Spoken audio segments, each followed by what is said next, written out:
नमस्कार, news one India देख रहे हैं आप। मैं हूं आपके साथ कोमल गंगवार और इस वक्त की बड़ी खबर आ रही है उत्तराखंड से। देवभूमि में एक बार फिर से आ सकती है जल प्रलय। बता दें, लगातार बढ़ रहा है ऋषि गंगा का जल स्तर। हिमालय से एक और ग्लेशियर टूटने का खतरा उत्तराखंड पर मंडरा रहा है। बड़ा सवाल, क्या ऋषि गंगा ने लगातार बढ़ रहा है जल स्तर किसी बड़े खतरे का संकेत है? क्या हिमालय से एक और ग्लेशियर टूटने का खतरा मंडरा रहा है? क्या जोशीमठ में एक बार फिर से जल प्रलय आएगी? क्या उत्तराखंड में दिखेगी जोशीमठ पार्ट 2 या फिर टूटेगा हिमखंड? फिर आएगी जल प्रलय? क्या फिर मचेगी तबाही? जो जलजला आया था 7 दिन पहले, क्या फिर से उसकी तस्वीरें दोहराएंगी? क्योंकि जिस तरीके से आसार नजर आ रहे हैं, अंदाजा लगाया जा रहा है हो सकता है फिर से उसी तरीके की जल प्रलय आ जाए, क्योंकि ग्लेशियर टूटने का खतरा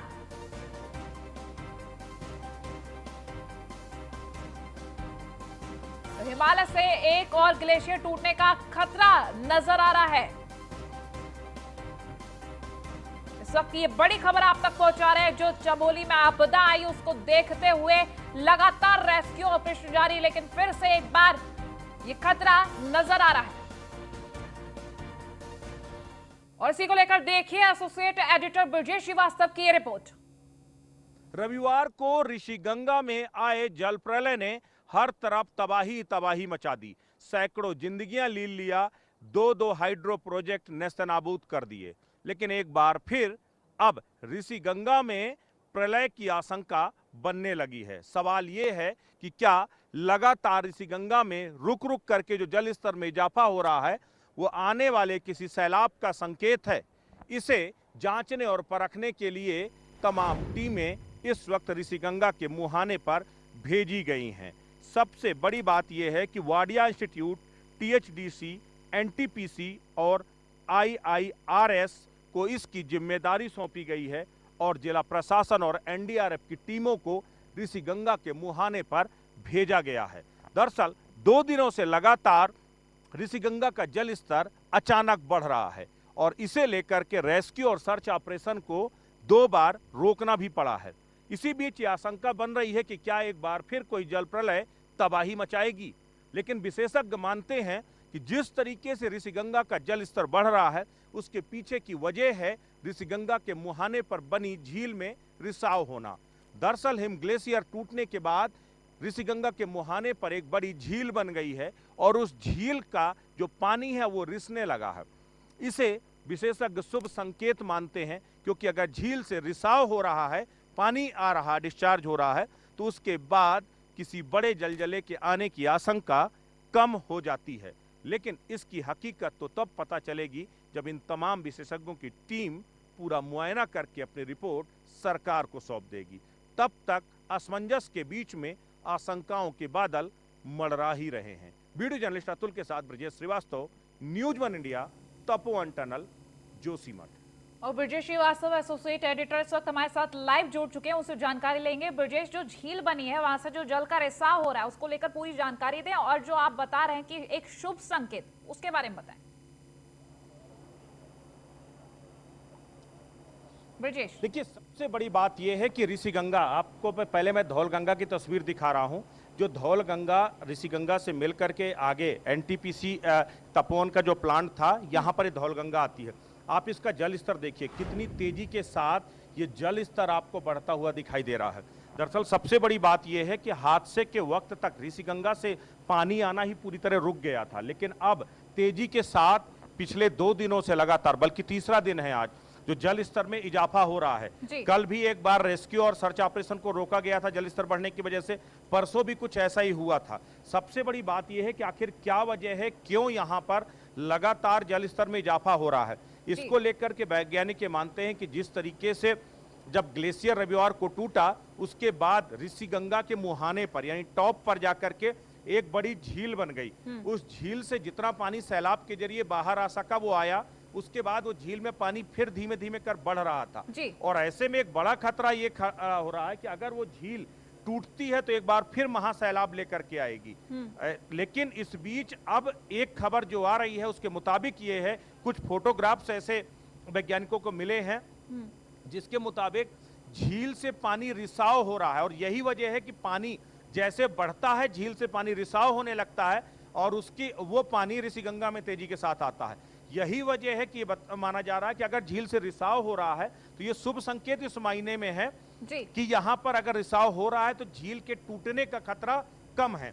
लेकिन इसके साथ ही वाडिया इंस्टीट्यूट जो इसको लेकर के पूरा रिसर्च कर रहा है, उसकी टीमें लगातार इस पर जो है काम कर रही हैं। इसके साथ प्रशासन और एनडीआरएफ की टीमें भी ऋषिगंगा के टॉप पर भेजी गई हैं, मुहाने पर भेजी गई हैं इसकी एक्चुअल स्थिति का पता लगाने के लिए। और तभी ये पता चल पाएगा कि आखिर ये किसी आने वाले बड़े खतरे का संकेत है।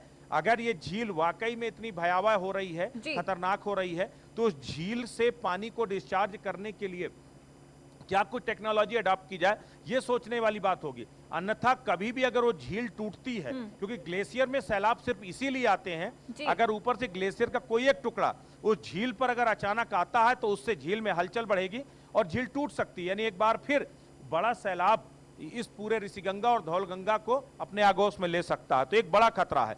लेकिन जिस तरीके से डिस्चार्ज हो रहा है जल, उसके बाद वैज्ञानिक मान रहे हैं कि वो खतरा पहले की अपेक्षा कुछ कम होता जा रहा है और अभी फिलहाल किसी बड़े सैलाब की आशंका नहीं है। लेकिन जो एग्जैक्ट रिपोर्ट है वो अभी कल तक यहाँ से जो एनडीआरएफ और इसके साथ ही जो प्रशासन की टीमें वहां गई हैं वो एग्जैक्ट रिपोर्ट सबमिट करेंगी। तो ब्रिजेश, एक तरीके से राहत देखी जा सकती है वहां पर, क्योंकि जो झील के बारे में आप बता रहे हैं शुभ संकेत, और साथ ही साथ जो रेस्क्यू चल रहा है इसमें अगर हम इस शुभ संकेत की सहायता की बात करें तो जो रेस्क्यू चल रहा है वो सहायता किस तरीके से पहुंच सकती है वहां? ब्रिजेश देखिए, मैं आपको पहले रेस्क्यू ऑपरेशन की तस्वीर दिखाता हूं।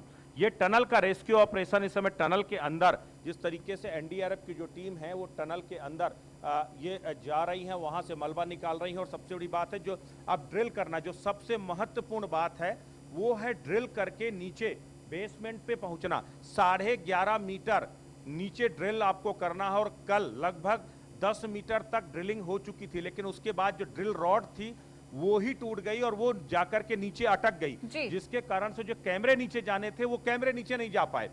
अब एक बार फिर दूसरी मशीनें मंगाई गई हैं, उन मशीनों को अंदर ले जाया गया है।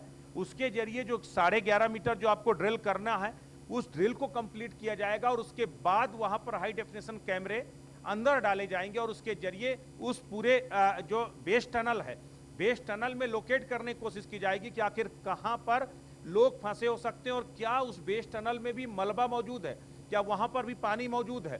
अगर वहां मलबा और पानी के निशान मिलता है तो ये बात मानिए कि ऑपरेशन और ज्यादा टिपिकल हो जाएगा, क्योंकि अगर आपने 180 मीटर मलबे को हटाने के लिए 7 दिन का समय लग गया तो वो 2 से 2.5 किलोमीटर लंबी टनल से मलबा हटाने में, उससे पानी डिस्चार्ज करने में कितना समय लगेगा ये आप कल्पना कीजिए। और सबसे बड़ी बात है उसी बेस टनल में, यहाँ पर बेस टनल में ही लोगों के फंसे होने की संभावना है।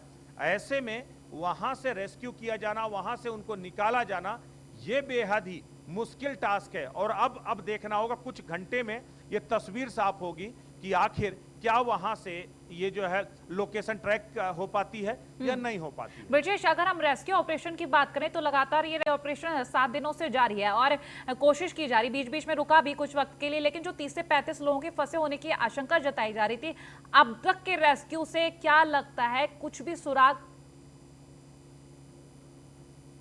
ब्रिजेश देखिए, सबसे बड़ी बात यह है कि अब जिंदगी की उम्मीदें तो लगभग खत्म सी हो गई हैं, लेकिन किसी भी करिश्मे से कभी कोई इनकार नहीं कर सकता। करिश्मे होते हैं और कहते हैं जाको राखे साइयां मार सके ना कोई। अगर ऊपर वाले की इच्छा होगी तो हो सकता है इसके बीच में कुछ जिंदगियां बच भी जाएं। लेकिन अभी तक एनटीपीसी के अधिकारियों से जो बात हुई, एनडीआरएफ से जो बात हुई और तमाम प्रशासन के अधिकारियों से जो भी बात हुई, उसके मुताबिक इस टनल में ऑक्सीजन ना के बराबर होगी, क्योंकि दोनों तरफ से वहां मलबा अंदर भर चुका है। अगर दोनों तरफ से मलबा गया है तो ऑक्सीजन खत्म हो चुकी होगी।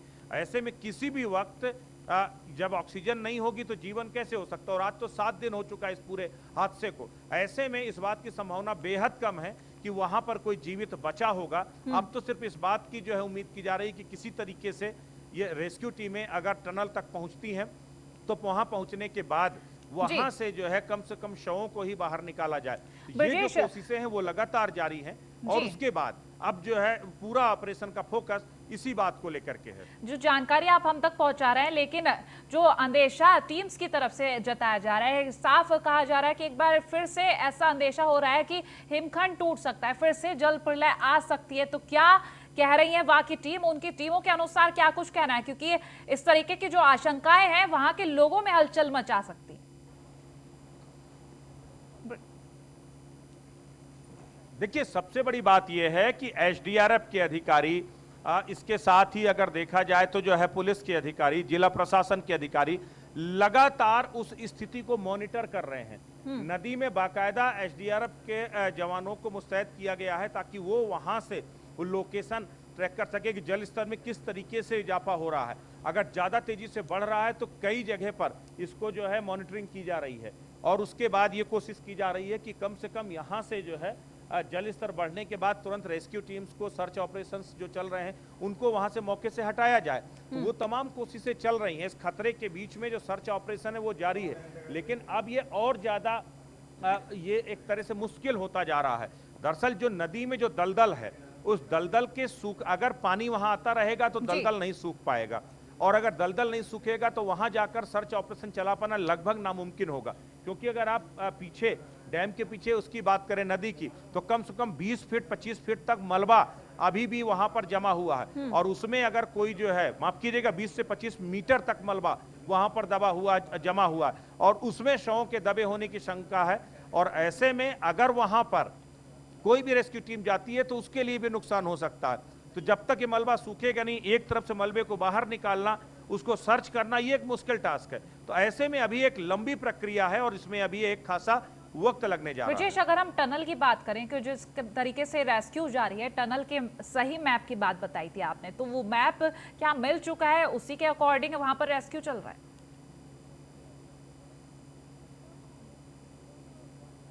अभी देखिए, जो एनटीपीसी के ऑपरेशन ड्रिल है गोकुल से अभी हमारी बात हुई। गोकुल से हमने सवाल पूछा कि क्या एनटीपीसी ने सही समय पर रेस्क्यू एजेंसियों को और जिला प्रशासन को वो मैप, उसका टनल का मैप उपलब्ध नहीं कराया था, टनल का डायग्राम नहीं उपलब्ध कराया था, वो सूचनाएं उपलब्ध नहीं कराई थी कि आखिर किस तरीके से उस बेस टनल में जल्द से जल्द पहुंचा जा सकता है। तो उन्होंने साफ तौर पर इंकार किया। उन्होंने कहा नहीं, हमने पूरा कोऑपरेट किया है और कोऑपरेट कर रहे हैं और हम लगातार समय से जो है एजेंसियों को इसकी पूरी सूचना उपलब्ध करा रहे हैं। सबसे बड़ी बात यह है कि कल ये कहा गया था कि इस एंगल पर आप जो है ड्रिल करें। आज दूसरी चीज कही जा रही कि इस एंगल पे, या तो एनटीपीसी के इंजीनियर खुद ही श्योर नहीं है कि एग्जैक्ट किस जगह पर, वो डायग्राम उनके पास एग्जैक्टली अवेलेबल नहीं है, ये संभव नहीं है क्योंकि जब बिल्कुल संभव नहीं है, क्योंकि जो अगर मैप की बात की जा रही तो एनटीपीसी के पास जाहिर सी बात है वो मैप होना चाहिए।